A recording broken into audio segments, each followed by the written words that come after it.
Aloha and welcome to Crossroads in Learning. I'm your host, Kecia King. Today, we're going to continue our conversation that was Courageous Conversations with Black Men, Part 2. And today we have joining us Howard Covington. Thank you for joining me at the Crossroads. Aloha, Howard.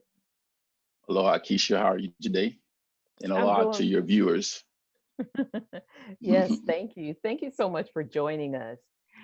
During our last conversation in part one, we had three guests, you and two others, who shared with us the positives that you are doing in the community, the need for further education, and the need for therapy within our community. The goal was to normalize conversations about therapy and then also to make others aware that resources are available and to further discuss the aspects of racism and injustice that you all have received personally and how you overcame them. Today, however, we're going to focus on some of the things that you're doing. I know that you are very actively involved in Prince Hall Masons as well as the Boys and Girls Club. Can you please, for those of us who are not as familiar with Masons, can you tell us a little bit about Prince Hall Masons and what you do?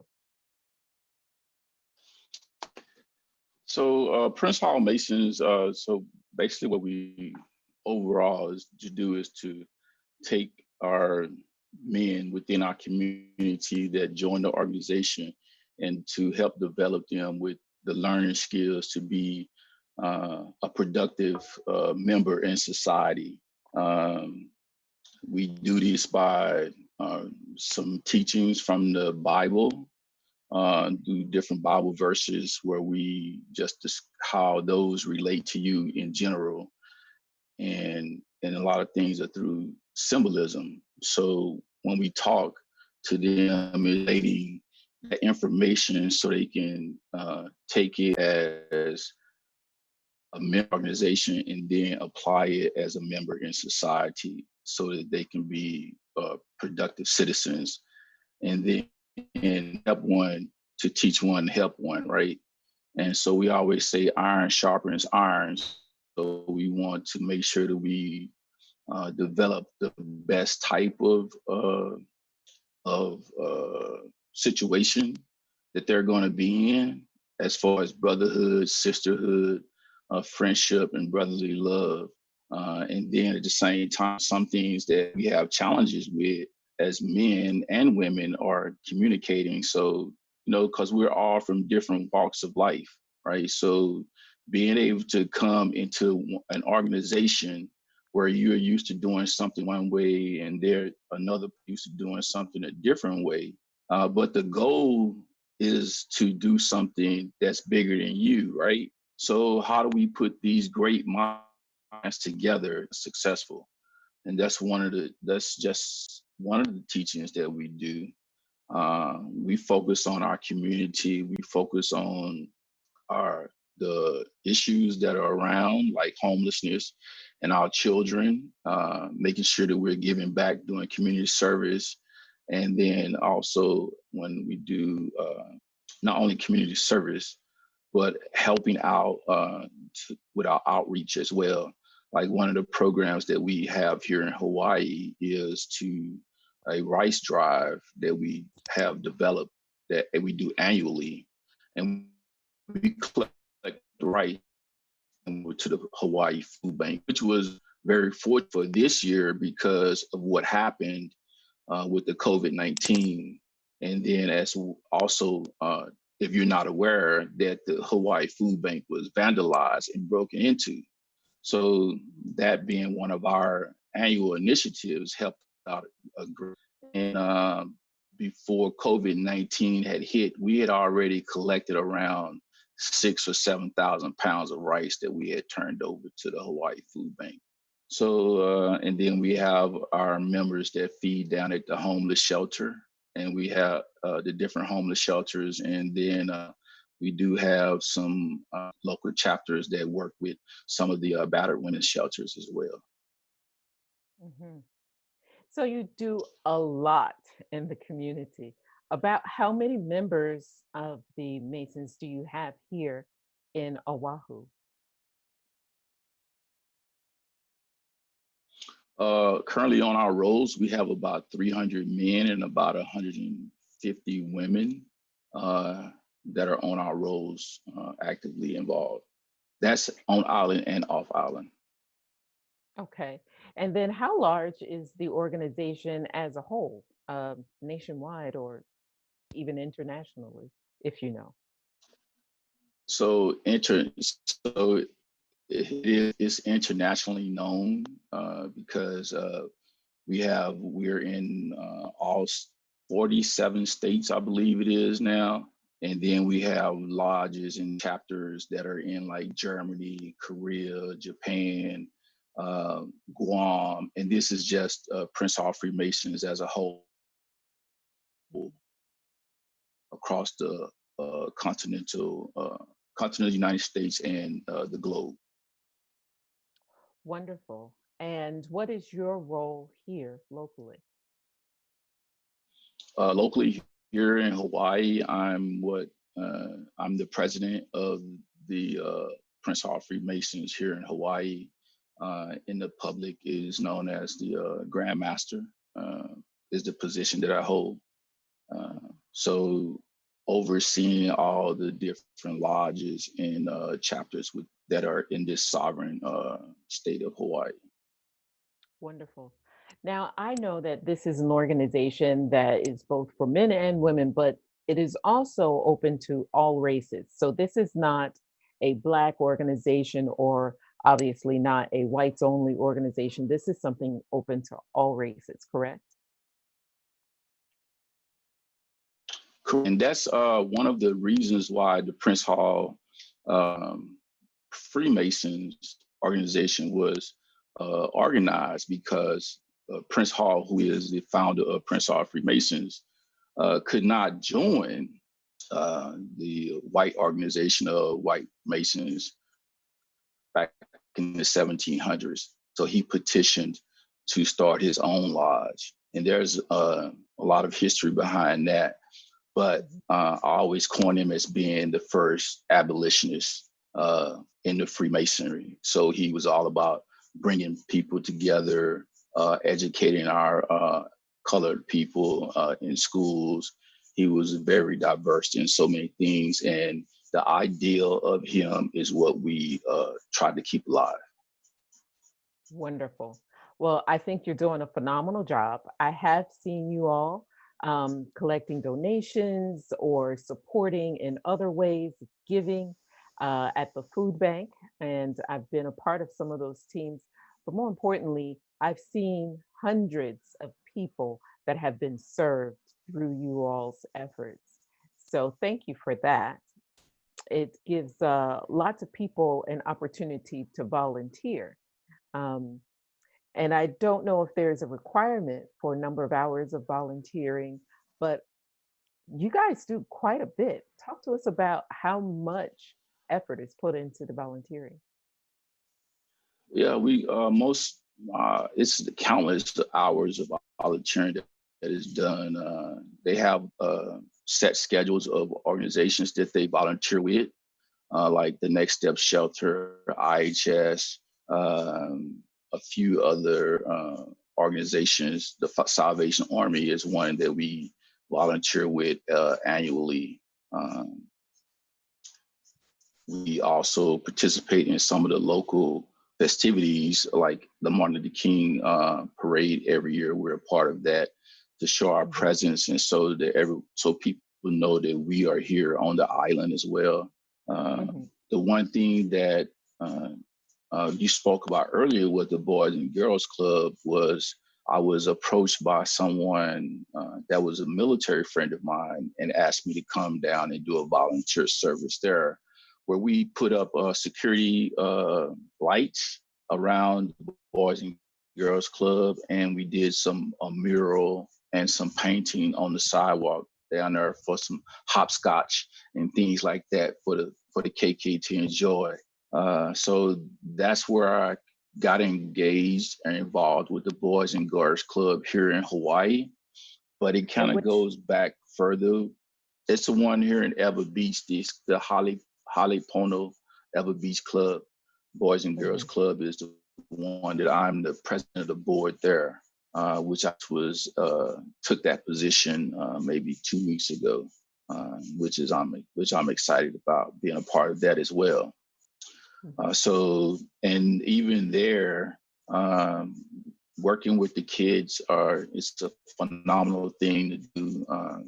We have what we just finished our leg on was the Great Futures Day, which we were raising funds for to help our keiki because they're our future, and being able to support the Boys and Girls Club and the things that they do allows the keiki to have those type of activities that they need when they come down to the club, which, like I said, is near and dear for me because when I was a kid, it was a place for me. It was a safe haven where I could go and not have to worry about being in the wrong place at the wrong time, if you know what I mean. Excuse me. I do, in fact, know what you mean.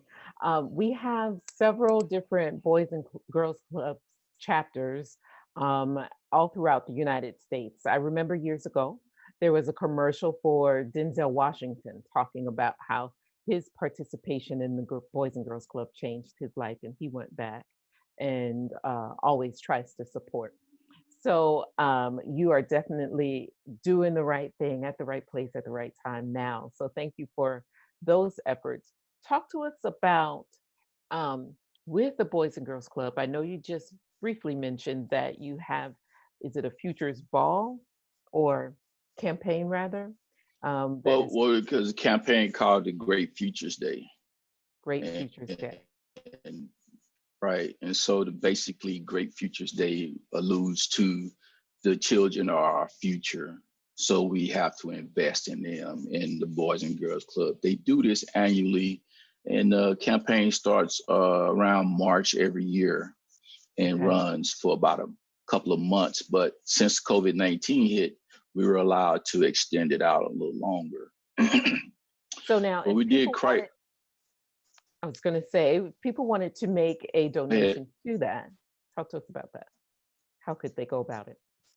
So if someone wanted to make a donation, they could go to the Hawaii Boys and Girls Club, and they could make a donation there directly to the website. We take donations annually. It doesn't just have to be for the Great Futures Day. The other thing that we have coming up near future is our golf tournament that we are hosting, which also helps to provide to some of the things because each one of the clubs is responsible for their own funding or going out and raising funds to support that club. Halepono Boys and Girls Club puts together any facility issues that they have, uh, adding computers to the Boys and Girls Club computer room. They have an audio, a media room where they teach kids to doing music and doing media stuff as well. Okay. Sounds amazing. And I'm looking forward to hearing more about that. We're going to take a very quick break and come back and finish talking with Howard about the wonderful things that he's doing, both with the Masons and the Boys and Girls Club. You're watching Crossroads in Learning, and we'll be right back.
Aloha and welcome back to Crossroads in Learning. I'm your host, Kecia King.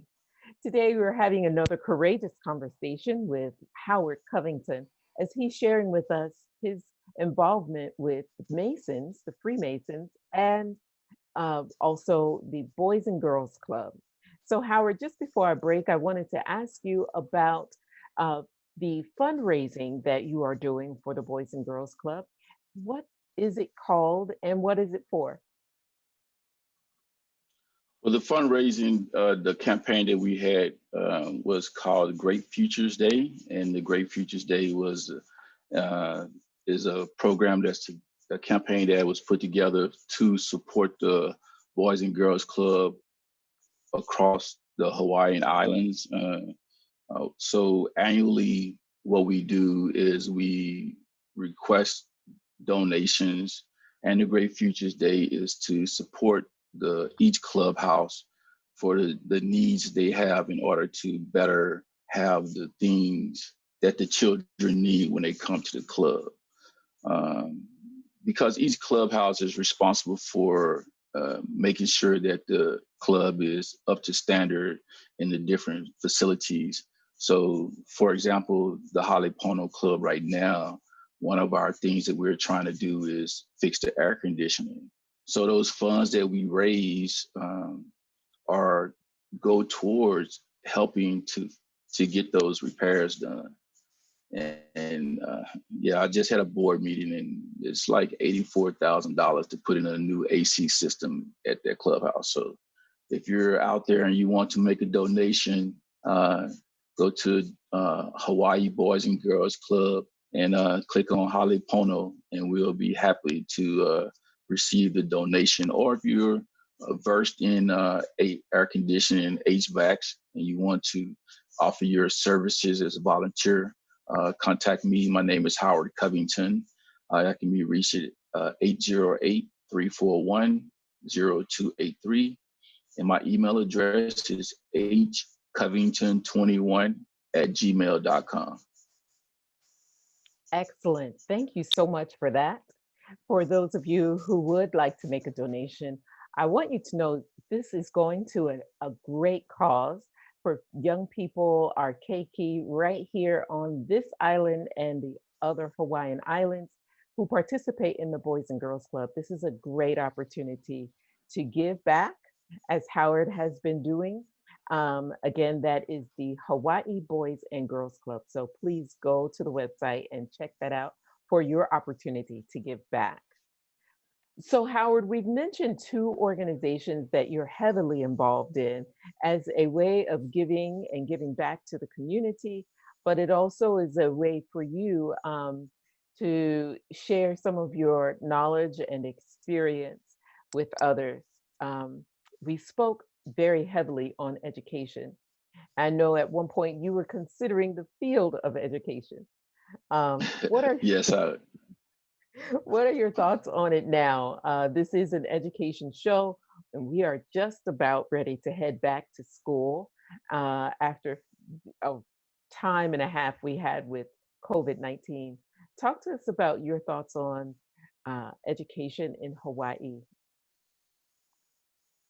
especially as it relates to whether or not our children should go back to school in person or virtually, um, especially with the state of affairs that we have now.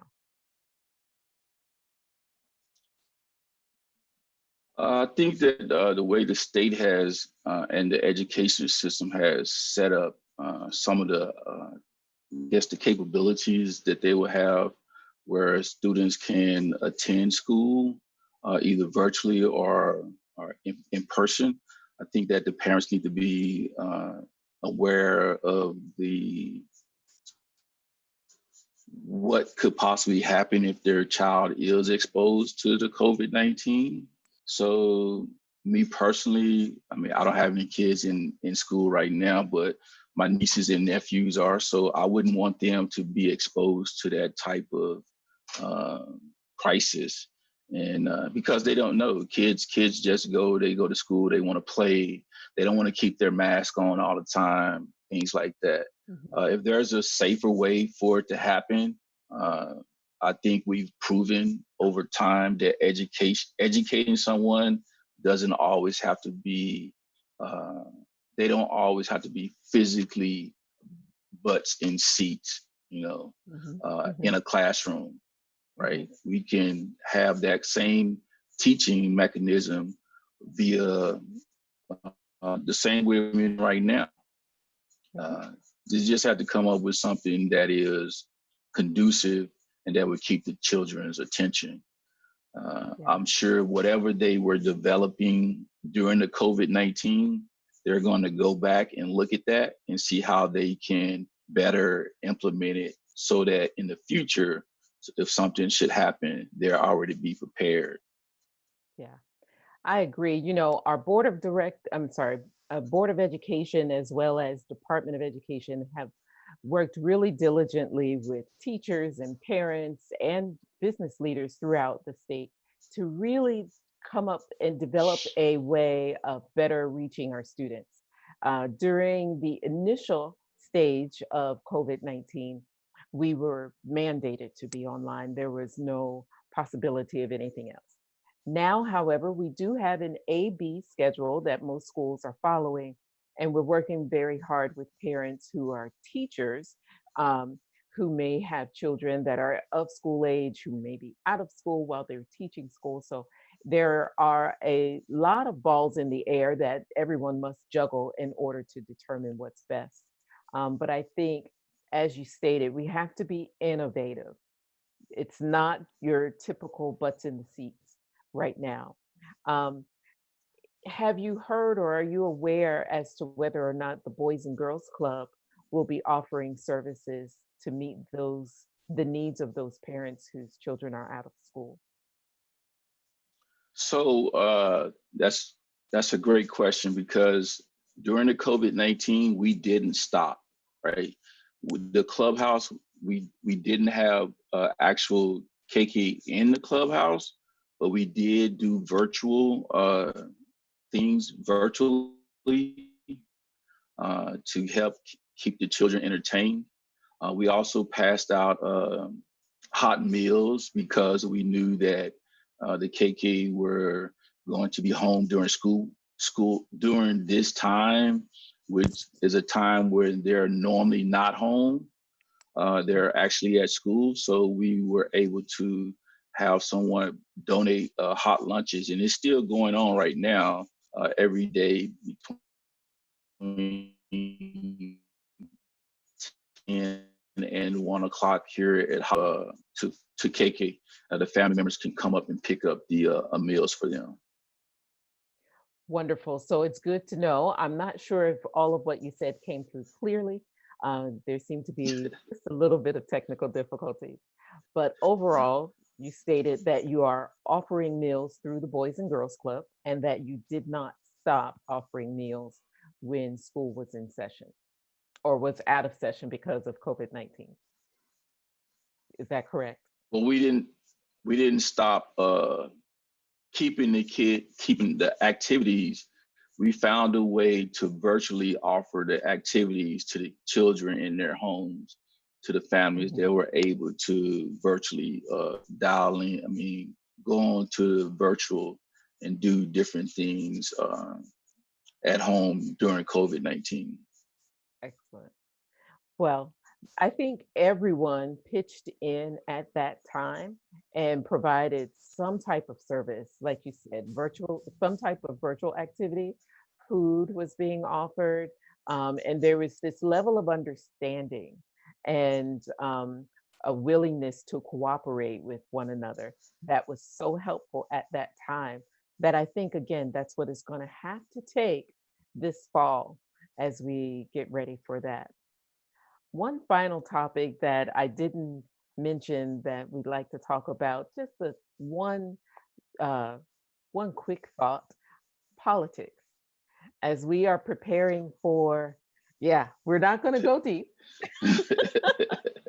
I would just like for you to mention to everyone the importance of voting and your thoughts about that as we prepare to close. I'll just say this, Keisha. If these last 4 years have not been something that you have enjoyed and you thought your vote did not count and you didn't vote last year, this is the time to show up. Not only going out to the polls and supporting, exercising your right to vote, but honoring those who came before you, who allowed you that right to be able to vote. Understand we all have choices and things we do, and sometimes the choices that you make impact others, right? When you choose not to do something because you don't know if you understand it, ask questions, right? Get a better understanding of what's going on. But choosing not to do something impacts not only you, but your family members, your friends, your co-workers, all those people of you choosing not to do something, it impacts them because they're the ones that are going to be impacted if the wrong choice is made again, which Mm. we've seen over these last 4 years. So go vote, and if you haven't gotten counted on the census, get counted. There you have it. So get counted, go vote, support the Boys and Girls Club of Hawaii, and you definitely have an opportunity to give back in that way if you are able financially, make a donation. And I think the overall thing that I've learned through COVID is that we are all in this together, and we all have to work together for the greater good of everyone involved. So Howard, I thank you for your participation in all that you're doing to make our communities better. And I'm hoping that you will continue in that effort and then bring others along with you to do the same as you've done. With that, go ahead. I was just going to say thank you for having me, Keisha. It's been a refreshing to be able to come on your show and to speak about these things and to get the information out about the Boys and Girls Club. Thank you for allowing that platform. And then also to talk about some of the other extracurricular activities organizations that I'm involved in as the Prince Hall Freemasons. Um, we're here and we're here to help and we're here to serve. Thank you. Thank you so much. Thank you for your service. Thank you so much for being here with us today. And thank you, our viewers, for watching Crossroads in Learning. It's always our effort to bring you conversations that are real and relevant and to get you involved as well. So please stay tuned in, and we'll see you next time at the Crossroads. Aloha.